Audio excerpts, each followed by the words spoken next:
And then today we have a few students here and staff as well. So we'll start off with introductions and we'll go into our engineering overview. We'll dive into each engineering department, talk about prereqs, why you choose this department to apply to, and so on. So Dominic, would you like to say hello? Sure thing. Hello, everyone. My name is Dominic Lamano. I am the Director of Admissions and Marketing for LGO. I work closely with Emma. We are very excited to see each and every one of you here today. I'll be managing the Q&A behind the scenes. Emma will be taking on the presentation, so I'm happy to have any questions. And again, very excited to see you all. Thank you.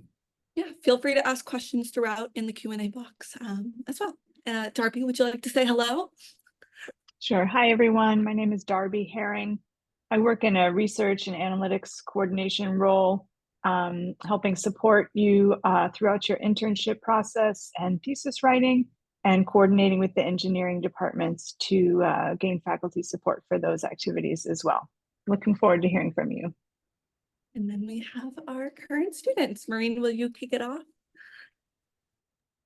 Sure. Hi, my name is Maureen. I am a class of LGO 26, which means I just started a couple weeks ago. Which is very exciting. I'm an EECS major, but I primarily focus on the hardware side. And is there anything else I'm supposed to do? All good? No, that's all good. Okay. All right, Ahad. Hello, everyone. This is Ahad. I am also a part of LGO class of 2026, and I'm majoring in civil and environmental engineering. And the focus area that I'll be focusing on is supply chain resiliency. Very nice to be with you today. Carla. Yeah, hi everyone. My name is Carla. I'm an LGO 25 in the electrical engineering and computer science. Previously to LGO, I was more on the hardware side, but doing analytics. And now I'm transitioning a little bit more into the software. I'm currently starting my second year and doing my internship with AWS in the Generative AI Innovation Center. So very much changed to the software side of things.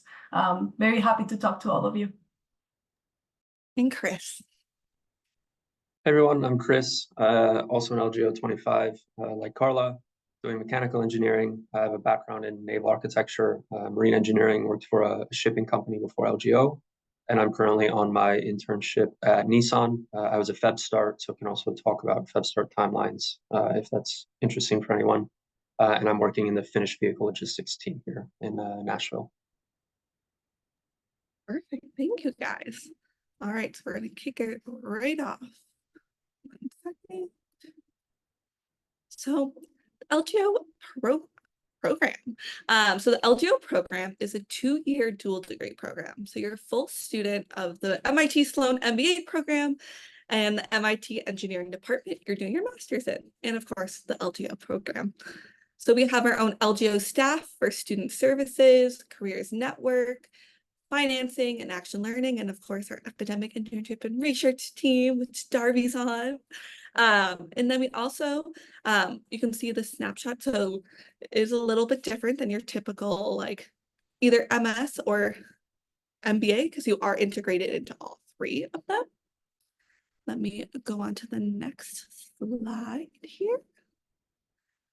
And so looking at the LGO program snapshot, you can see all the different engineering departments that you can apply to. So Aero Astro, Chem E, CEE, EECS, or EECS, MECI, NSC, or ORC. LGO has been around for over 35 years, so it isn't a brand new program. So we have alumni, a ton of them, over 1,500 at this point. And as Chris and Carla mentioned, we do have a research during their 6-month internship. So that is part of the curriculum and is required with one of our partner companies. And yeah, we also have fellowship awards for each incoming LGO student. We will discuss more of those at our other webinars. Today's webinar is more focused on our different engineering departments. And we'll kick it right off with all the different ones. So first, we're going to start off with Aero Astro, which is also known at MIT as Course 16. You'll notice that there'll be course numbers for everything. MIT loves numbers, of course. So of course, we have numbers allocated to each department. So you'll frequently hear people say, oh, I'm a Course 2 major, and won't say their actual, the name of it. So if you want to come to MIT, that's kind of how things are done here. For pre-LGO experience, typically students come from aviation, automotive, software, consulting, IT services, operations. In post-LGO, there's a lot of course, aerospace, renewable energy, defense, consulting, and healthcare. So to apply for Aero Astro, we do look for students with a background in STEM, as well as all of our programs, we do look for a background in STEM. So you'll see that throughout the presentation. And also having defined research interests in line with Aero Astro's research areas. You can find a list of all these research areas here, as well as on our website. So you can always look back on that. And then also previous project experience in the Aero Astro field is a plus. It's not required, but they do typically like to have that. And then, of course, it is strongly recommended to have a former professor or academic source for the technical recommendation. And this is just for the Aero Astro program. So you'll see each program has different backgrounds they're looking for, as well as different requirements, as well as different curriculums. So you'll see all of this throughout the presentation. With the curriculum, there is popular research areas of interest, such as autonomous systems and decision-making, systems design and engineering, transportation and exploration, and human system collaboration. And then for class requirements, you do have to take grad courses in Aero Astro, at least 21 units. Again, we use a lot of numbers, so you'll see units used a lot in this presentation. And then also engineering graduate courses as approved by the AA advisor, at least 21 units. And also your advisor is assigned during admission, and they have closed market internships. This is where I'm going to ping my friend Darby over there. Could you briefly explain closed market and open market internships, excuse me? Sure. So as Emma mentioned, the 6-month internship is part of the degree. It forms the basis for your master's thesis that you will write. We source a group of projects from all of our partner companies, and students interview for them, and there's matching on both sides. And that's how most students are assigned an internship to start. Some of the engineering departments, Aero Astro, chemical engineering, nuclear science and engineering, sometimes the generally solicited projects don't have the specific engineering content that's required by those departments for the master's degree. So we embarked on what we call the closed market, trying to work with the partner companies to identify specific engineering content related projects for the students that are in those departments. So it's a little bit more of a kind of personal matching. Sometimes it doesn't work out and you're able to find one in the large group anyway, but it is something we do to try to make sure we have as many of these kind of special engineering content projects that we need. Perfect, thank you. And just some other tidbits about Aero Astro. It is one of our smaller departments. There's usually around 2 to 5 students in a class. And the department is flexible in the sense that AA students can take a lot of engineering courses outside the AA department in other engineering departments, as long as it is approved by your advisor. All right, we'll move on to the next, which is chemical engineering, also known as course 10. So for pre-LGO experience, it's typically medical devices, energy, pharma biotech, chemicals, and plastics. A lot of careers post-LGO are pharma, biotech, energy, and consulting, and healthcare. For the background for applying to chemical engineering, they typically look for a bachelor's degree in chemistry or a similar major such as biochemistry, bioengineering, biomedical engineering, or so forth. They also look for a strong computational background, an interest in biotech, and previous work experience in chemical engineering projects or the biotech industry is a plus. Not required, but it is a plus. In the curriculum for Chem E, there's typically a biomedical and biotechnology focus, such as class requirements of a core of 2 of the 4 classes and 21 to 24 units, such as numerical methods, chemistry, thermodynamics, and so forth, as well as elective chemistry graduate courses from 18 to 21 units, and they are also closed market internships. Chemistry is also one of our smaller departments, usually 1 to 2 students in a class. They have a set list of core required classes, and yeah, that's it for chemical engineering. And then we'll move on to civil and environmental engineering.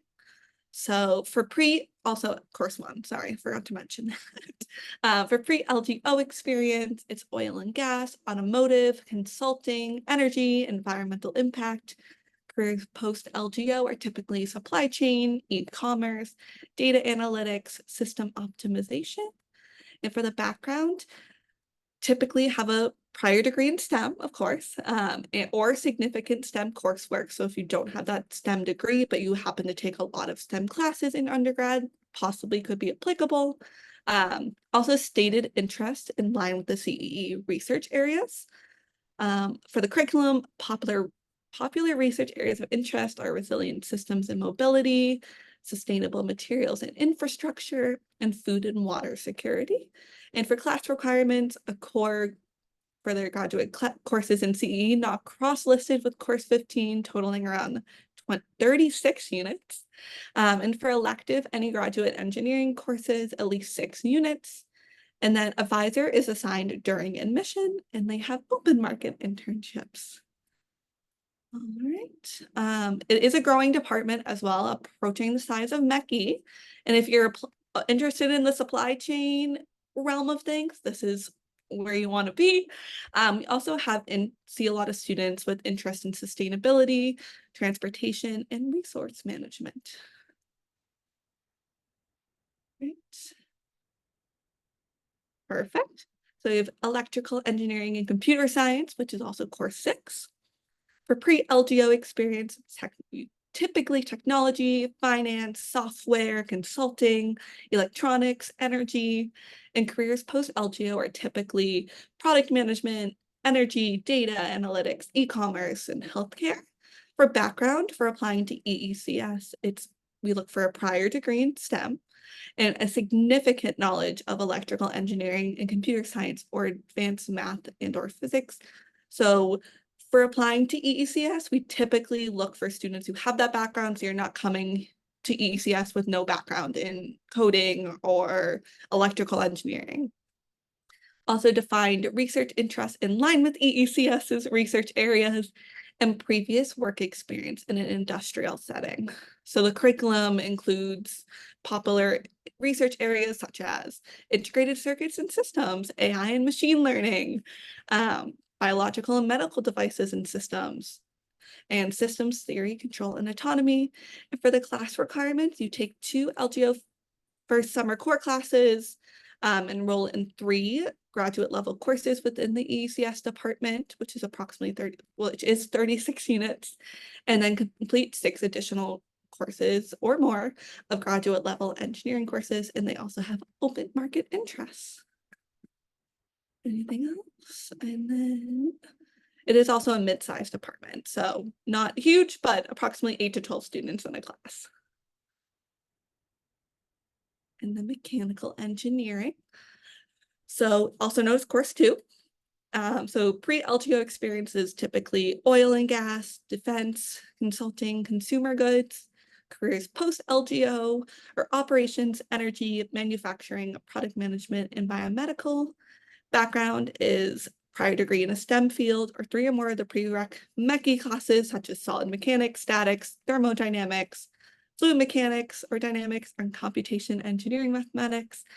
If you have something similar to these classes that also possibly could be applicable, send us your transcript and we can always look at it to the LGO inbox. And then for curriculum, the popular research areas of interest are design, manufacturing, and product development, controls, instrumentation, and robotics, bioengineering, and energy science and engineering. And for the class requirements, it's 3 graduate courses of 12 units each in mechanical engineering and not cross-listed with course 15. Electives are any graduate engineering courses, at least 12 units, and they are also open market internships. Historically, MECI is the largest department in LGO. So you'll see we typically have a lot of MECI students. And yes. And then we have NSE, which is our newest department, which is also known as course 22. So for pre-LGO experience is typical defense, consulting, government, careers post-LGO or renewable energy typically. And for background for the NSE department, it's a prior degree in STEM or significant STEM coursework, particularly a significant amount of physics coursework. Also, a background in nuclear science is not needed to apply, though prior work experience is a plus for applying to this program. And so they have different specializations within NSE, and for the class requirements, it's 2 modules and 2 specialized courses in NSE. And for electives, any graduate level engineering courses, at least 6 units. This is also one of those departments that has advisors assigned during admission, as well as closed market internships. Usually we have 1 to 2 per class for NSE, since it is one of the smaller departments at LGO. And then last but not least, we have ORC, which is Operations Research Center. So they are looking for pre-LGO experience in consulting, technology, finance, e-commerce, government, and careers post-LGO are operations, data science, optimization, transportation logistics. For the background, they typically look for a bachelor's degree in applied mathematics, industrial engineering, CS, or statistics, that you do need extensive math and statistics coursework and programming experience. The research areas and research interests, in operations, research applications, and demonstrated ability to apply advanced analytical methods in industry. And it is also strongly encouraged to have a former professor or academic source for the technical recommendation. For the curriculum, you have their core classes, which are all listed here, as well as the 4 additional OR focused graduate level classes for electives as approved by your ORC advisor, which is at least 30 units. They are open market internships, and we also like to put this out there, if you're interested in supply chain, optimization, logistics, and data analytics, possibly consider the civil and environmental engineering department, as the ORC department is much smaller and pretty competitive, just because there's only usually 1 to 2 students per year in a class. And then we'll go quickly over application, and then we'll go into questions. So for the application this year, it's a little bit different than years past. There also will be 1 deadline. So that you'll need your resume, a cover letter, 1 professional letter of recommendation, 1 technical letter of recommendation, with the second technical letter strongly encouraged, a statement of purpose, an organizational chart, a 60-second video introduction where you're essentially introducing yourselves to your future classmates. None of your future classmates will ever see this video. It's just for admissions committee, so don't worry about that. And then there's also going to be a second video question this year. So it's going to be essentially a randomly generated question that will pop up while you're doing your application. And it will be basically, you get the prompt, you have 5 seconds, and then you do your answer for this video. There also be the GRE or GMAT scores, and there also be a short answer about your background. And the prompt for this is, how has the world you come from shaped who you are today? For example, your family, culture, community, all help to shape aspects of your life experiences and perspective. And then please use this opportunity to share more about your background. It is about 250 words or less. And then the deadline will be November 6th, 2024. The application will open mid-July, maybe end of July. We will send out an email once it's open to everyone. And then interviews are required by invitation only and conducted by the admissions committee. Those are typically around December, January timeline. And then questions. So I'm going to start popping in. Yeah, I have a couple Q&A. things, questions. So we have a lot of questions about if you qualify. This information session is going to be more on general information. So if you have any questions about if you qualify, it's, in terms of your personal background, it's better to actually email the LGO inbox at lgo@mit.edu. Send a resume and send a transcript if you have, and we can talk about your individual background, your individual experience, and see which program might be better for you and if you qualify. So I'm going to skip the questions that are specific personal questions asking if you qualify. It's better, like I said, to email lgo@mit.edu, and we can have our staff help with that. But I'll go through a few that I've come up with. So one of the things that I'm seeing a lot of are internships. So I want to talk about internships real quick. As Emma mentioned, you'll get a 6-month guaranteed internship. There's lots of questions about how that happens and how that comes about. So each of our partner companies will supply internships. And I always make the joke that they're really amazing internships. It's not just going to get a Starbucks run or make copies. They're actual, literal, real, I often will say problems, but it's not necessarily always a problem that you're solving. It's an opportunity that you may take advantage of. Point is, it's actual real work that you're going to roll up your sleeves and get into.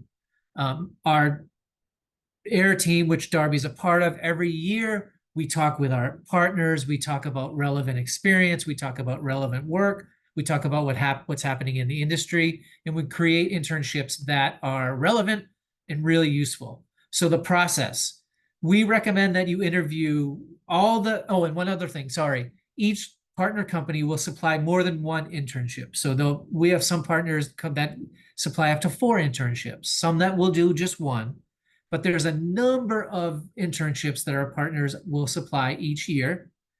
You will then go through an interview process, and we recommend doing at least 10 to 15 different interviews to go through and look at all the different internships that are out there. After all of the interviewing happens, the students will then rank their choices, top 5 choices, top 10 choices. The companies will then come back and give us feedback on what their top choices are.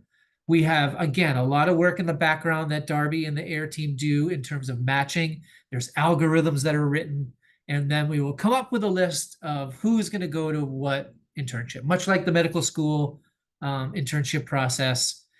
From what I can, and again, Darby, keep me true here, but I haven't heard of stories that I've heard. I haven't heard anything other than a student getting their top 3 internships ever. It's always a pretty decent match. Most of the time it's their top choice, their second choice, but I haven't heard anything going below top 3 before. So that's the process in terms of internships. Darby, did I miss anything that you wanted to add? Yeah, I'm not sure on your top 3. I would say the thing we guarantee is everybody gets an internship at the end of the day. That's the first thing that we're ensuring. All right, so that's the internship. Now I actually like to go through some of the questions that I find that were interesting that would be helpful. So how much, that's actually an internship, so we answered that one right there. A lot of questions about picking your engineering department. So you can only pick one. You cannot pick double. So you want to make sure you are going down the right path as you're applying. And again, if you have any questions about which department is a better fit, which one would be good for me, email us. We have our team. Again, I keep referencing Darby and the amazing AIR team. We have staff that can help you decide what path to choose, but you do have to pick one path during the application process. Okay, moving on. Let's see. This is specific. So again, if you have a specific question, please email us. That's another specific one. The application this year, the link hasn't quite, Emma, I know you're answering that right now. We haven't quite opened up this year's application. We're hoping to get it opened at the same time frame as last year, probably around July 6th, if there's no issues. We're just testing and finalizing the application as we go. So expect July 6th, maybe give or take a day or two around that date. And also we will be updating the website with all the different application requirements for this year. We just got them yesterday, so they will be updated very soon on our website. There's a question, is having a mechanical engineering background more competitive compared to the other departments since it's the largest department, or is the opposite true? We don't even look at that, to be honest. There's no competition between the departments. You don't have an advantage over one department. Every department has its own needs and numbers, and every year it gets a little, numbers aren't the same every year. So there's no real competition in terms of what other departments. You have an equal chance to be admitted into any one of the departments. Moving on, average GRE score, Emma, you're getting that, thank you. I was gonna answer it live. Okay, go So ahead. A lot of these to answer live. For the average GRE score, I'm pulling it up right this second. Typical, like the average is 166, but we do have a range typically of 160 to 168. And the deadline for the application will be November 6th. Also, a lot of questions about advisors as well. Advisors. So how advisors work. You will get 2 advisors, actually, one from the engineering school. You'll also get one from the business school. We assign advisors, you don't choose. However, we take into account your application, what you're looking at. Each department's a little different. Some assign during the application process or very close right after the application process. Some wait till the beginning of the school year. So each department has a little bit of a different method in terms of how you get your advisor, but we do the work, we assign, you'll get one from each, business and engineering. Darby, did I miss anything important there? For the ones that assign the research advisors later, when you first arrive, there'll be an academic advisor from your department helping you choose classes and make sure those kinds of questions are answered. Some departments it's the same person, and some of them split the academic advising and the research advising. Thank you. Do you mind if I grab one? Yeah, please do. So I see one that's more geared toward our current students. So I'm gonna ask it and then ask either of you guys to start first. So why did you make the decision to go into the LGO program rather than an MBA or MS program? So either or. Can you share any takeaways on how you have found your experience to be differentiated? Yeah, I can actually start. So for me personally, I did the MBA deferred admission. So I applied when I was a junior in college because I knew that I wanted to get to my MBA. I know that I come from a very technical background in mechanical engineering and computer science, and that exploring that business side will bring me like a different, perspective.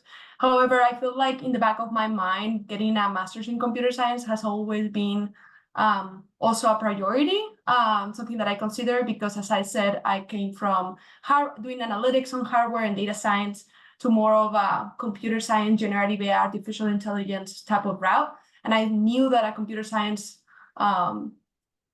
degree will help me in achieving that goal. So I felt like the opportunity of getting both degrees in 2 years was like an amazing, opportunity, especially because normally the MBA is 2 years. Here you're getting the 2 degrees in 2 years, so you're not wasting much time. I know I saw a question about someone doing it part-time, just because of the amount of workload that you have. Is just you're doing 2 degrees in 2 years. There's no possibility of doing it part-time. But yeah, like I would say, I highly recommended. Spending these 2 years focusing on these 2 degrees, and you're like a more well-rounded engineer than just the pure engineers that don't have these business insights. For me, there were a few reasons. So like Carla, I knew even when I was an undergrad that I wanted to eventually do an MBA. So on the one hand, it was fulfilling that long-term ambition. But on the other hand, as you're working on your applications, I think it's a really interesting time to reflect on yourself, your career, and where you want to take your life.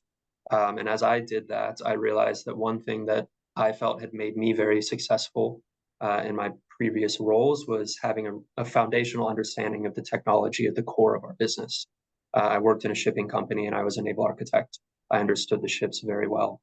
But I wanted to move into more of a climate deep tech space. And so as I thought about how to make that transition, I felt that I wanted to take that core technical understanding with me.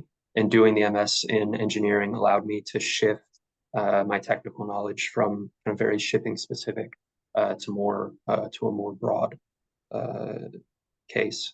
So that was also really important for me, is seeing that having that technical background, I think, was a key differentiator for me, and I wanted to maintain that as I moved into a new career. Thank you both. All right. Moving on. There's actually a live question. Emma, you want to grab Andrew? Andrew. He has his hand raised. Andrew, can you hear us? It's because he cannot unmute because. Okay, we'll move on to another one. Sorry. Moving on.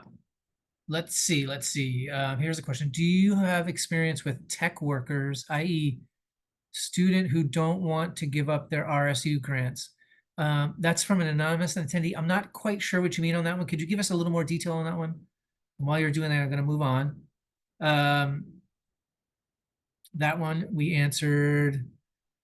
That's a personal one. So email LGO. Don't forget lgo@mit.edu. Do you choose the engineering interest? We answered that one already. No, you have to pick it before you apply.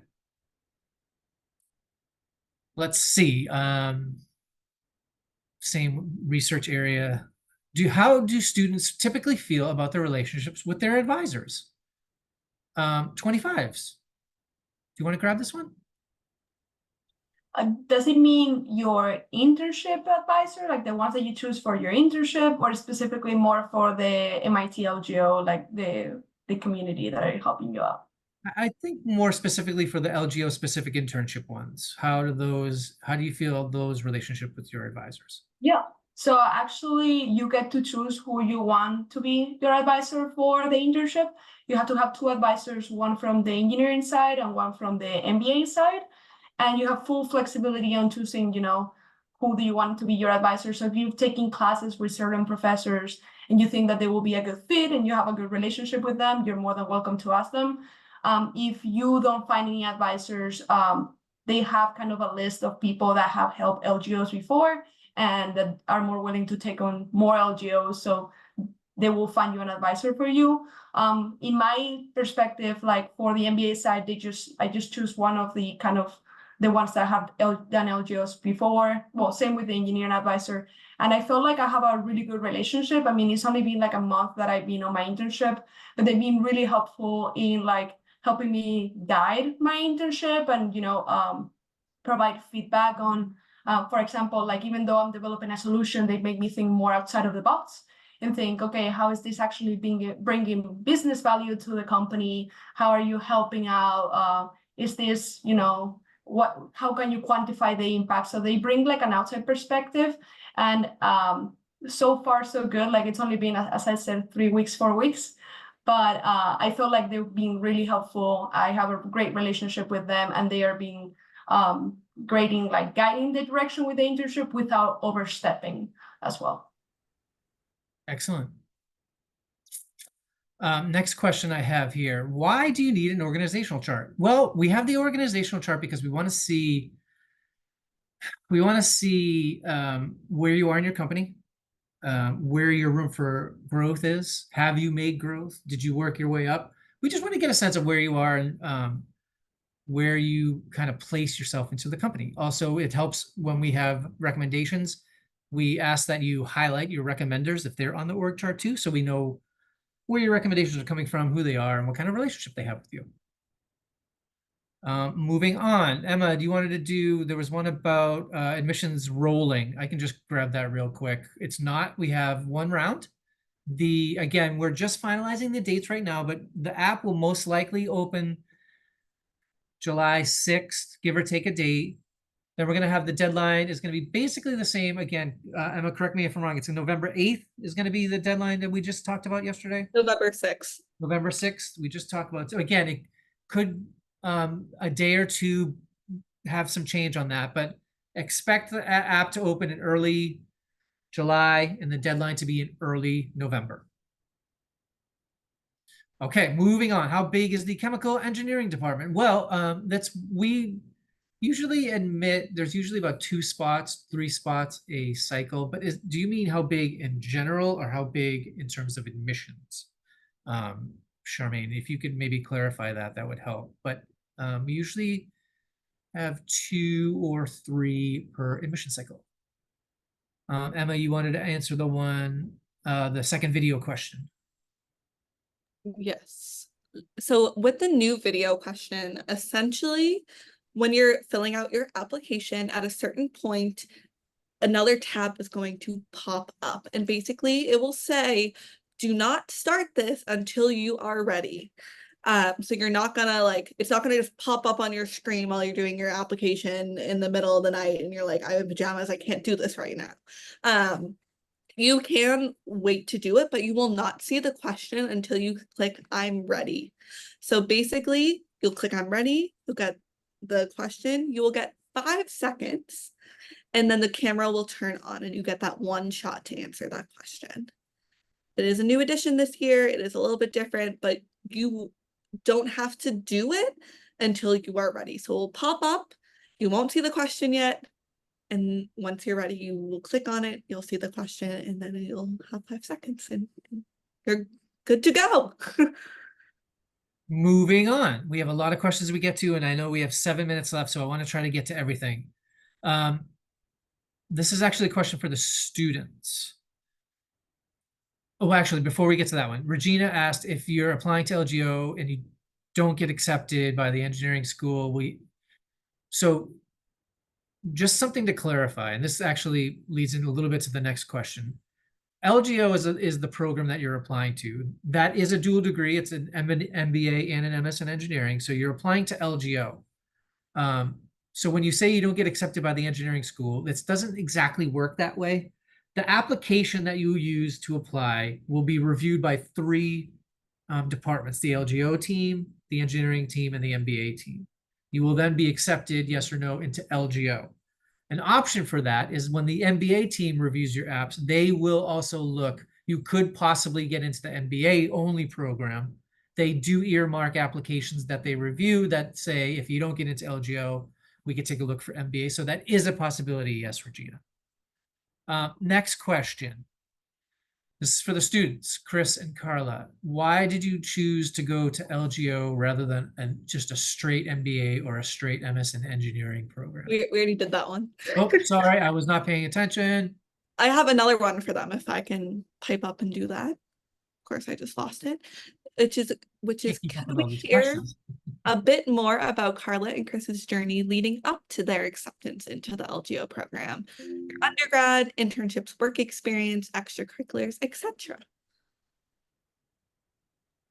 Sure. So I think I mentioned I studied naval architecture and marine engineering for my bachelor's. I did it at a very small school called Webb Institute in New York. Following that, I moved to the Netherlands and spent 5 years working for a Norwegian owner and operator of chemical tankers. I joined in their new building and technical division and built some small LNG tankers at a shipyard in China, which for me was an awesome experience in literally, global operations and engineering.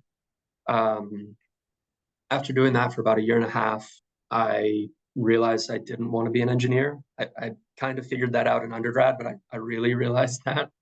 And so I was looking for opportunities to move more to understanding not just how the technology at the heart of our business worked, but how our whole business worked. So I asked to be on a team that was drafting a new corporate strategy, sat on that team for 3 months with a team of consultants, wrote the new corporate strategy, and then I spent the next 3 years implementing that. So I worked with our sustainability team because that was of interest to me, worked on our sustainability strategy, and found that the projects that I thought could be most impactful on the organization were around digital and analytics to support our commercial teams. And so I spent a lot of time trying to bring those projects to life, seeking out opportunities, leaders that I could work with that could help me take on these projects that I may not have been prepared for technically, but that I believed could have a big impact. Extracurriculars, I cycle. I know a lot of people get very nervous about the 1 minute video. I'll gladly tell you my 1 minute video, I was riding my bike trainer inside because it helped me relax. And I think that's really important in that video, is to be relaxed, be yourself. And I talked about some races that I had done that for me were really important and that I have ended up telling a lot of my classmates about. Yeah, I think that's a bit about me. Carla? Yeah, I will kick it in. So for me, I did my undergrad at Georgia Tech. I did mechanical engineering with a minor in computer science, specifically in artificial intelligence. Upon graduation, well, while I was still in school, I did internship with Delta Airlines, kind of working on the shop floor. I realized that while I was there, I like reliability engineer, but I was more like in the analytics side of it.